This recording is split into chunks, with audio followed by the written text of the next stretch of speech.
subsídios. Lições Bíblicas Adultos. Meus queridos irmãos, eu quero cumprimentar a todos com a paz do Senhor Jesus Cristo. Eu sou o pastor Edivaldo Pereira e você está no canal Rascunho da EBD. E nesta oportunidade estaremos fazendo o programa comentando a lição de número 7 da classe dos adultos. Estamos estudando um assunto muito interessante, defesa da fé cristã. É um assunto apologético e na lição de número 7 nós vamos estudar sobre um tema muito interessante, as duas naturezas divinas. Eu tenho aqui um material do Herbert Campos, as duas naturezas do Redentor, que ele traz uma alusão muito forte, muito contundente, tá? E dentro desse conceito nós vamos trabalharmos em cima da visão cristocêntrica de que Ele, o Senhor, Ele é Deus, certo? Mesmo diante de algumas intercorrências de que muitos tentam colocar, mas nós ensinamos isso com muita clareza, muita objetividade, muita verdade. Os textos não deixam mentir. E, por exemplo, nós temos nessa lição que responder o que é nestorianismo, o que é monofisismo.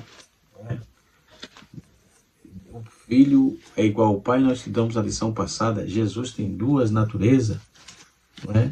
O que é união hipostática? Estas e outras perguntas responderemos aqui, portanto não perca. Se você está passando aqui pela primeira vez e não é inscrito no nosso canal, se inscreva. Se você já é inscrito, ative o sininho para receber as notificações, compartilhe esse vídeo para que chegue a mais pessoas, tá certo? Vamos para a nossa aula. O que é monofisismo? O que é isso? Nós vamos aprender um pouco sobre isso.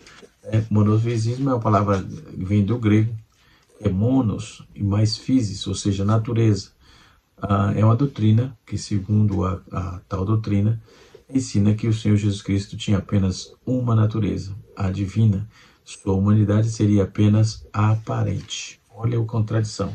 Eu já mostrei aqui, já apresentei aqui o livro de Rocco Flagriotti, que eu estou procurando aqui atrás desse botão, que fala sobre as heresias cristológicas. E deve estar aqui num montante desse. Tem bastante material, eu vou pegando e deixando aqui. Enfim, nós trabalhamos a aula em cima disso, Monofisismo, então, é uma doutrina que acredita que Jesus,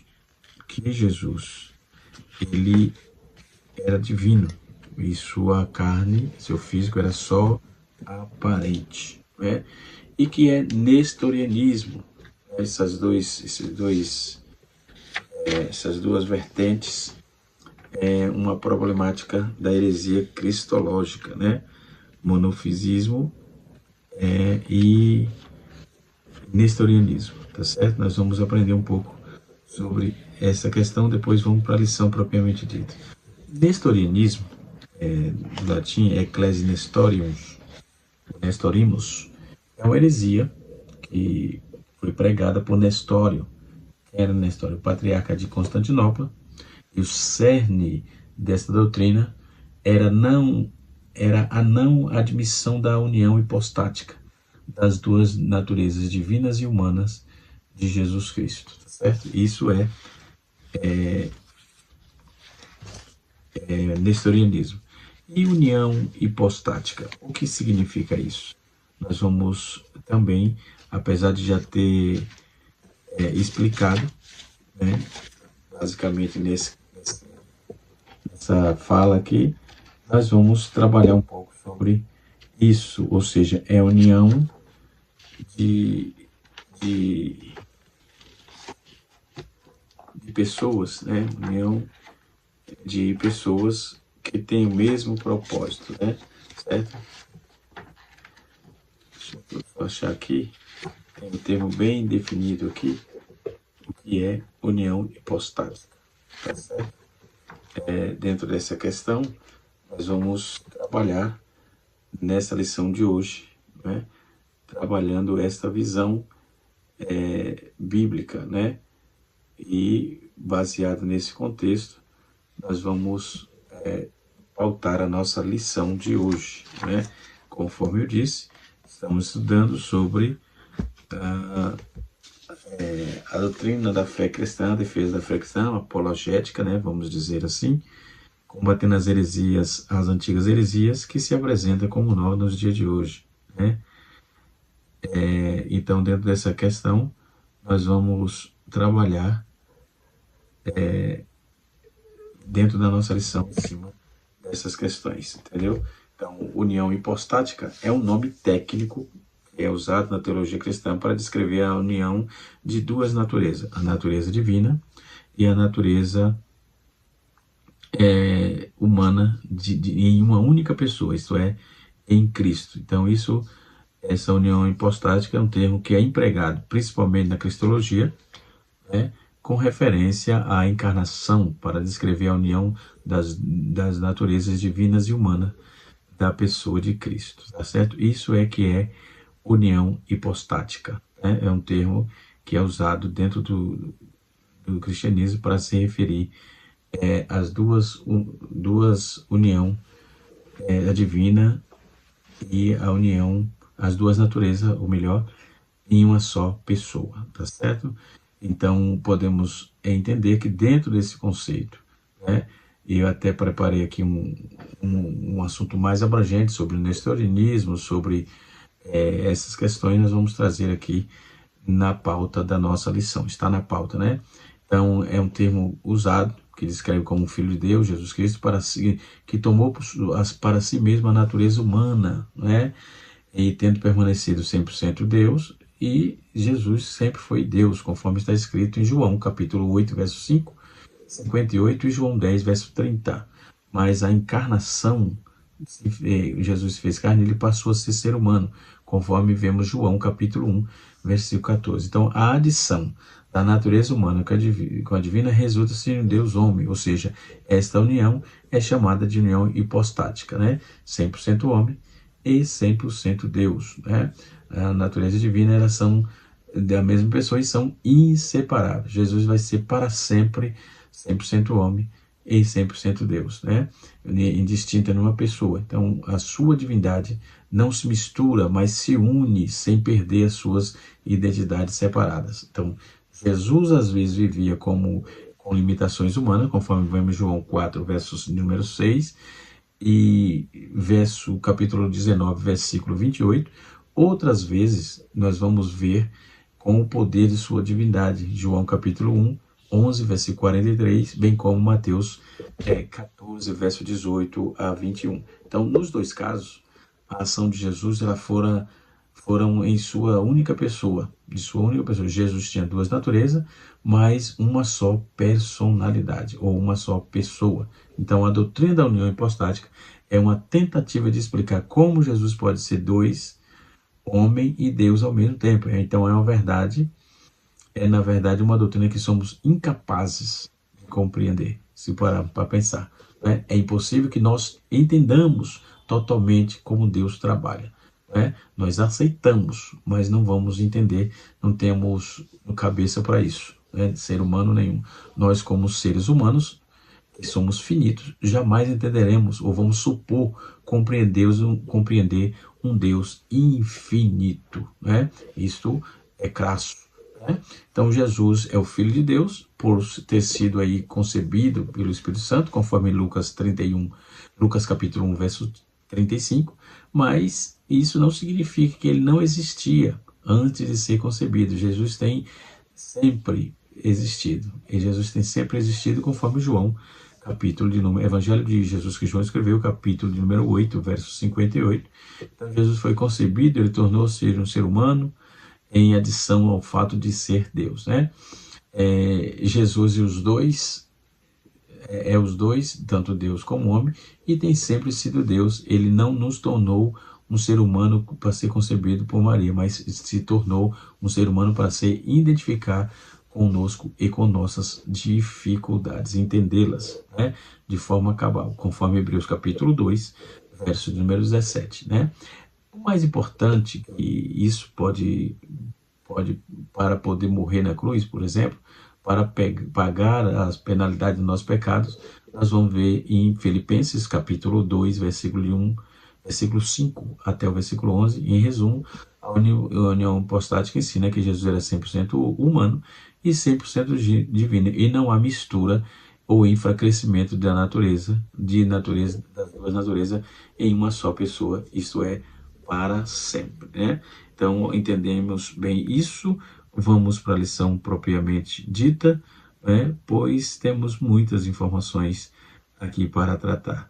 Diga-se de passagem, quando vamos tratar sobre as doutrinas as heresias cristocêntricas, nós temos o ebionismo, nós temos o docetismo, o adocionismo, não é? Nós temos o modalismo, o apolinarismo, o arianismo, o monofisismo, o nestorianismo. Cada um dessas coisas eu estou tratando dentro desse vídeo, tá? E você pode aprender isso.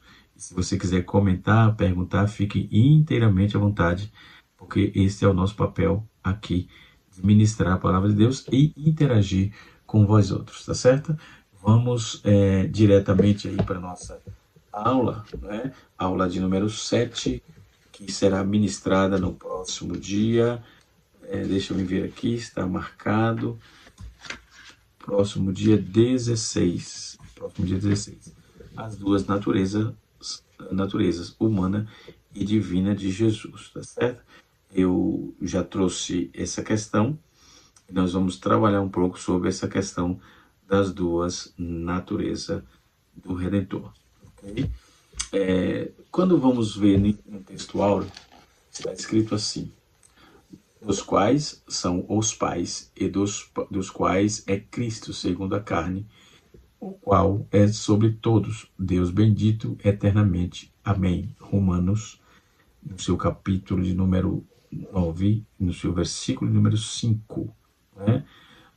Quando vamos observar a doutrina da humanidade de Cristo dentro da cristologia, é considerado um objeto de estudo e chama tanto quanto atenção, porque dentro da teologia sistemática, quanto aos aspectos da sua divindade, embora haja aí controvérsia sobre o tema da divindade, existe também uma compreensão e aceitação quanto à sua humanidade, ou seja, o que quer que Jesus tenha sido, considera-se certo de que ele tenha sido humano, né?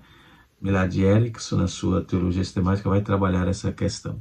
Jesus Cristo é considerado um personagem inesgotável na história, e passados mais de 2000 anos desde o seu nascimento original, os estudiosos de cada época descreveram com um olhar minucioso, né? Através da fé das primeiras testemunhas, testemunhas da tradição, que se obtém aí a descrição de que se concentra em Cristo Jesus, ou a forma objetiva, ou seja, o seu encontro pessoal, né? Isso vai trabalhar bem essa obra aqui. É isso mesmo. Vai trabalhar bem essa obra, certo? Na sua página, esse livro aqui vai trabalhar isso aqui, tá certo? Muito interessante quando vamos ver essa observação de Lenny Lofgren, né? Onde ele trabalha assim essas questões da união hipostática, né? Um livraço da editora Voz, uma obra fenomenal para descrever a cristologia de uma forma que defende de uma forma muito segura, né? E assim sucessivamente. E trabalha Jesus no Antigo Testamento, Jesus na Torá, a incondicionalidade da vida de Jesus, o fascínio de domínio de Deus, né? E todas essas visões direcionadas à igreja, né? E assim sucessivamente. Então, é um material, uma obra que eu recomendo para a vossa leitura, tá? Outra obra, como vai falar de problemas das heresias, se você for ver esse material, vai trabalhar sobre as religiões seculares. Então, como vamos ver o nestorianismo hoje, como vamos ver o nestorianismo hoje. Nós temos aí um estudo baseado nesse contexto, tá certo? Vamos para a lição de número 7, trazendo aqui os tópicos. O primeiro tópico é o ensino bíblico da dupla natureza divina de Jesus, né? E o segundo tópico é as heresias contra o ensino bíblico da natureza de Jesus, né? Nestorianismo, monofisismo, né? E assim sucessivamente. Nós vamos trabalhar isso aqui com mais abrangência, né? E o terceiro tópico é o perigo dessas heresias na atualidade, ok? Mas ainda trabalhando dentro dessa cristologia, segundo o cardeal modernista, no caso Crespi, no caso na sua figura apresentando a mensagem de Jesus Cristo, que transcende sempre o tempo e o espaço, impelindo aí o ser humano em uma interpretação sempre nova, a direção e diretos dos horizontes da compreensão humana, não é? Quando vamos trabalhar a importância da humanidade de Cristo, não é? O tema humanidade de Cristo tem grande importância, o valor é fundamental dentro da esfera do cristianismo, né? E ter acesso à plenitude do conhecimento de Deus, né? E assim sucessivamente. Desta forma, compreende-se que a sua humanidade possui duas características. Ela é válida doutrinária, né? É uma validade doutrinal e de confissão de fé eclesial. Ou seja, a humanidade de Cristo é antropologicamente adequada e teologicamente acertada, né? Millard Erickson, ele leciona sobre a importância dessa humanidade de Cristo, e ele afirma que caso Jesus não se fizesse carne, a salvação do homem estaria em jogo. Segundo o Erickson, a dificuldade que o homem enfrenta dentro do distanciamento entre esse Deus, sendo esse distanciamento ontológico. E ele acrescenta, existe também um abismo espiritual e moral entre Deus e nós. Então, um abismo criado pelo pecado humano por nosso próprio esforço moral, né? Somos incapazes de nos opor a nosso pecado, ou seja, de nós mesmos leva o nível de Deus. Nós não vamos conseguir. Para ter uma comunhão com Deus, precisamos ser unidos a Ele de alguma outra maneira. Isto como se entende essa questão? Tradicionalmente, foi realizado na encarnação, em que a divindade e a humanidade foram unidas em uma pessoa, isso é, união hipostática. Desta forma, vamos compreender a importância que o ministério intercessor de Jesus dependesse da humanidade, pois ele permitiu se relacionar com o homem na sua essência física e psicológica. Apenas um ser humano poderia compreender as fraquezas e as tentações de outro homem. Então, por isso que ele se fez carne, né? Paulo fala da kenose, ele mesmo sendo Deus, não teve usurpação de ser igual a Deus, mas sofreu até a morte, e morte de cruz, né? Então, dentro dessa proposta, nós vamos trabalhar a questão do unio personalis. O que é unio personalis no Novo Testamento? A doutrina das duas naturezas de Cristo, a humana e a divina, é um ensino essencialmente bíblico, mas sua definição teológica só ocorre no ano 451, no Concílio de Calcedônia, né? Jesus andou entre nós, apresentou todas as suas características de ser humano, exceto o pecado, mas também manifestou a sua glória como Deus. Ele é eterno e verdadeiro Deus, então ao mesmo tempo o verdadeiro homem. Então as duas naturezas, humana e divina, é em uma só pessoa. A pessoa de Cristo aparece ainda de maneira expressa, direto, dentro de João capítulo 1, versículo 14, Romanos capítulo 1, versículo 3 a 4 e Romanos capítulo 9, versículo 5. Então essas duas naturezas está intrínseca dentro do texto. E Filipenses capítulo 2, versículos 5 e 6, que aí está a kenose, conforme dizemos, né? E Calcedônia era onde? Localizava na província de Bitínia, região citada no Novo Testamento em Atos capítulo 16, verso de número 7. Né? Hoje é um bairro de Istambul, lá na Turquia, e chama-se de Kindikoi, né? Ou Kadikoi, né? e assim sucessivamente, naquela região ali. Tá? E dando prosseguimento, dentro do nosso contexto, dentro da nossa base, né, nós vamos observar que as heresias e o ensino de Cristo contra as duas naturezas, pelo menos dois heresiarcas se destacam nesse tema, né? O Nestório e o Eutico, né? O que é o nestorianismo? As controvérsias nestorianas enfocam duas questões: Theotokos, que é a dupla natureza de Cristo. Temos nestorianismo provém de Nestório, patriarca de Constantinopla, conforme já dissemos, né?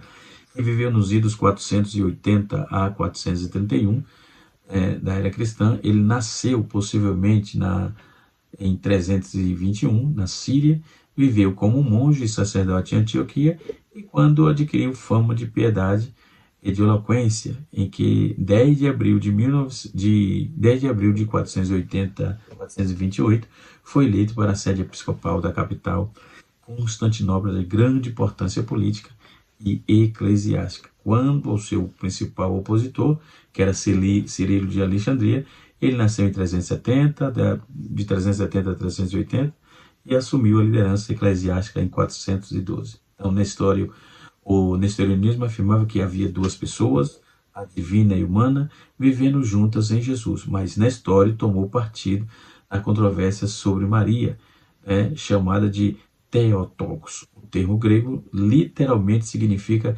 receptora de Deus, equivocadamente popularizada como mãe de Deus, né? Seu grande desafio foi Cirilo, bispo de Alexandria, e principalmente expoente da palavra Theotokos, como a mãe de Deus. Segundo o Paul Tillich, Nestório foi um dos mais inocentes dos hereges. Foi mais inocente. Na verdade, tornaram-se vítima da polêmica em Bizâncio e Alexandria. Então, Nestório discordava do título dado a Maria como mãe de Deus. Ele sugeriu Theotokos, receptadora de Deus, ou Cristotokos, mãe de Cristo, né? Ou seja, era distinção para distinguir claramente, por um lado, os atributos das naturezas, por outro lado, mostrar com que o homem Jesus, nascido de Maria, estava unido a Deus. Então, a popularidade do termo Theotokos impediu o êxito de Nestório, apesar de estar correto pela ótica teológica, além da reação contrária na capital e de muitos lugares até Alexandria. Então, sobre as duas naturezas de Cristo, o que ele dizia sobre o ensino na direção de Antioquia, o termo homem em Jesus descreve uma das naturezas, o termo Deus ou Logos, a outra natureza. Então, foi por causa dessa ideia que Nestório passou para a história como um heresiarca e foi considerado um herege por o Concílio de Efésios em 431, onde não teve direito de se defender, foi vítima de seu opositor Cirilo e tido pelos historiadores como um bispo sem escrúpulos, né? Quando Nestório chegou, a Efésio, o concílio já havia terminado, ele julgado, condenado e sentenciado, mas há quem afirma que não são poucos os que o pensamento era uma caricatura do ensino dele, mas não foi isso que ensinou. Teria sido uma acusação injusta promovida por Cirilo, né? Foi redescoberta em 1895, na Biblioteca Patriarcal de Koçtanis, ou seja, atualmente em Icona, na Turquia, a obra completa de Nestório, que é o Liber Oraxidis, uma apologia à sua doutrina e posição pessoal crítica nos últimos 20 anos de sua vida. Ele foi publicado pela primeira vez em 1910, por esse documento, pela primeira vez, se tornou, se possível, uma visão do pensamento original de Nestório, né? Depois nós temos o monofisismo, um concílio de 471 de Efésios não deixou claro como funciona o relacionamento entre o homem e o divino em Cristo. Afirmamos que o verbo é um modo indivisível e inconcebível, uniu-se a si mesmo a carne hipostaticamente, animada por uma alma racional, assim se tornou homem. Então, isso é chamado de união personalis, é, em grego, união ou hipótase, ou seja, hipostasia, ou seja, hipo, sobre o verbo ristame, coloca-se aí afirmar essa discussão teológica sobre a doutrina da Trindade. O termo era usado como sinônimo de ousaí, ou seja, essência. Ser com relação a Jesus significa a união de duas pessoas, a divina e a humana, e o vocábulo monofisismo ou monofisista provém de duas palavras gregas, monos, que quer dizer único, e physis, que quer dizer natureza. Então, natureza única, né? Então, esse termo genérico, ele passou a ser usado posteriormente para indicar, né, os grupos que defendiam a doutrina de Cristo, que Cristo possuía só uma só natureza. Trata-se da doutrina que defende que as naturezas divina e humana de Cristo estavam amalgamadas numa única natureza. O sentido amalgamar não é de unir, não se trata de uma união, mas de uma mistura, uma fusão, né? E então, assim, uma só natureza, híbrida, nem totalmente Deus e nem totalmente homem. Era quem ensinava essa visão monofisista, né? Depois nós temos o Eutique, que era também chamado de um monge de Constantinopla, aproximadamente 378 a 454, foi quando ele viveu por esses idos aí, e foi o principal expoente dessa doutrina. Por isso, o monofisismo também é conhecido como antiquianismo, ou seja, sua intenção era combater o ensino de Nestório, mas caiu em outro erro. Em termos históricos, né, ele é considerado o fundador de uma forma extremada, praticamente docética do monofisismo, ensinando que a humanidade do Senhor havia sido totalmente absolvida pela sua divindade. Esse era o pensamento radical ensinado pela escola de Alexandria, mas Roma e Antioquia discordavam desta ideia. Então, Eutico foi convidado a desculpar-se diante do patriarca de Constantinopla, Flaviano, quando foi condenado em 22 de novembro de 448, em uma reunião do Sínodo Permanente. Diante das controvérsias nestoriana e eutiquiana, no caso, o imperador Marcos, ou Marciano, sucessor de Teodósio I, convocou um concílio de Calcedônia que teve o início dia 8 de outubro de 451, 20 anos depois do concílio de Éfeso, né? O credo de Calcedônia é uma resposta ao nestorianismo ou monofisismo, como se segue e se observa, né?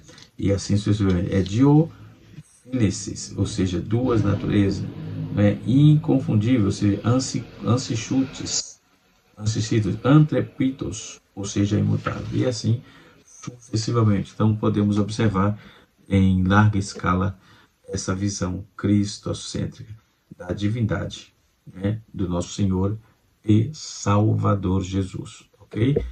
Ainda na nossa lição, que está muito interessante, né? O texto bíblico em classe está em Romanos, capítulo 1, versículo 4, de 1 a 4, e Filipenses, capítulo 2, versículo 5 a 11, e mesmo de sorte que mesmo que haja que vós mesmos sentimentos também que houve em Cristo Jesus, que sendo em forma de Deus, não teve usurpação de ser igual a Deus, mas aniquilou-se a si mesmo, tomando forma de servo, né?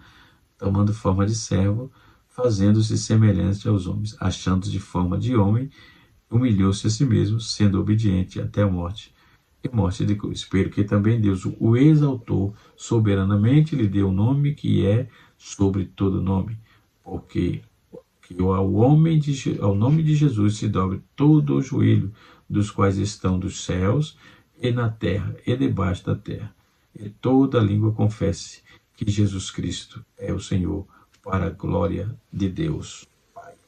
Okay? Então, a divindade de Jesus, nós temos aqui 4 observações, 4 declarações muito contundentes. Jesus é Deus. Jesus é plenamente divino, tá? Jesus é plenamente e completamente humano. Então, as duas naturezas, divina e humana, elas são distintas. As naturezas divina e humana de Cristo estão completamente unidas a uma pessoa. Então, a divindade de Cristo, muitas passagens escriturísticas demonstram que Jesus demonstram aí que Jesus é plena e completamente Deus, né? No princípio era o Verbo estava com Deus e o Verbo era Deus. E o Verbo se fez carne e habitou entre nós. E vimos a sua glória como a glória do unigênito do Pai, cheio de graça e de verdade. Ninguém jamais viu a Deus, o Deus unigênito que está no seio do Pai, a quem o revelou. Respondeu Tomé,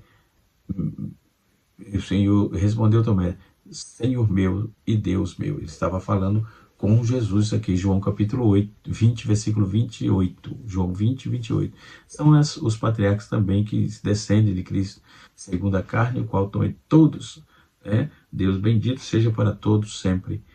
Amém. Não é? Então, que Deus em Cristo nos abençoe. As provas são contundentes, não é? Filipenses 2, 5 e 7, Tito 2, 13, Hebreus capítulo 1, versículo 3, João 1, 18, João 20, versículo de número 28. Isso prova de forma abastada, né, sobre a divindade de Cristo. Então, nós vamos entender não só a divindade, como também nos faz a lição, nos aponta para a sua humanidade, não é? A humanidade, a natureza humana propriamente dita do nosso Senhor e Salvador Jesus, ok? Eu trouxe aqui uma visão sobre essas heresias modernas nos dias odiernos, né? Então, quando vamos trabalhar essa proposta, podemos entender de forma clara e objetiva sobre essa importante doutrina do cristianismo, né? Tem as evidências bíblicas que são abundantes, né? Não tem como não trabalhar a impecabilidade da doutrina de Cristo e assim sucessivamente. Que Deus em Cristo nos abençoe. Canal Rascunho da EBD, ensinando para transformar vidas.